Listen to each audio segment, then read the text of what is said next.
रामजी भाई पटेल यहाँ विराजमान है और हमारी पूरी इस व्यवस्था का नेतृत्व आदरणीय पटौदिया साहब कर रहे हैं और हमारे बीच में आदरणीय राजीव जी आकर बैठे हैं।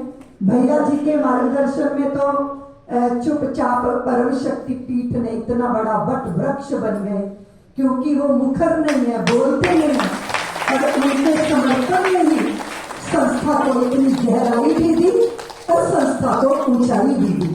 बहुत बार ऐसा होता है कि करने वाले ना सर पे बहुत तबला बजाते हैं, तो फिर लगता है कि भैया तुम अपनी सेवा घर में रखे रहो, लेकिन ऐसा सेवक जो चुप रहे, मौन रहे और चुपचाप कुमुदनी की तरह खिले और उसका सौरभ दूर दूर तक फैल जाए, ऐसे कार्यकर्ता, ऐसे साथी मिलना ये बिहारी जी की कृपा के सिवा कभी हो नहीं सकता।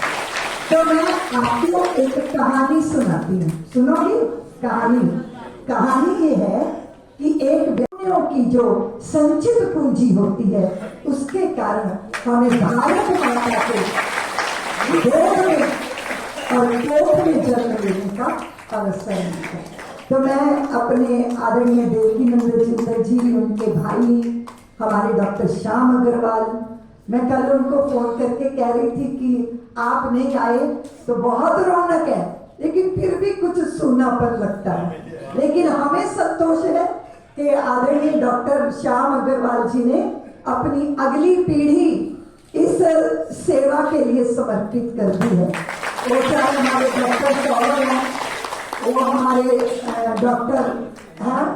डॉक्टर अनुज हो, और जैसे अभी चर्चा चल रही थी कि हमारे डॉक्टर साहब गए हुए हैं गोवर्धन यात्रा करने के लिए, युगल शाह जी, हमारे आनंद जी, और दूसरे डॉक्टर विशाल जी के वहां तो मैं उनके वो जो उद्घाटन करने गई थी, वहां इतना अद्भुत दृश्य था वहां। और आज हमारा उत्सव महोत्सव हो गया है, क्योंकि परम आदरणीय बल्लू अडवाणी जी अमेरिका से यहाँ पर आए हैं, उनकी उपस्थिति को भी मैं वंदन करती हूँ।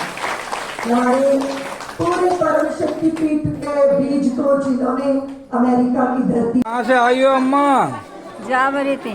अच्छा, आँख बन गई, सब ठीक दिख रहा है? हाँ, बने। कोई किसी तरह की दिक्कत? दवाइयाँ बताइए। दवाई बहुत दे रही है, दो डालोगी पर्याप्त है। 6 बार डालिए दिन में, ठीक है?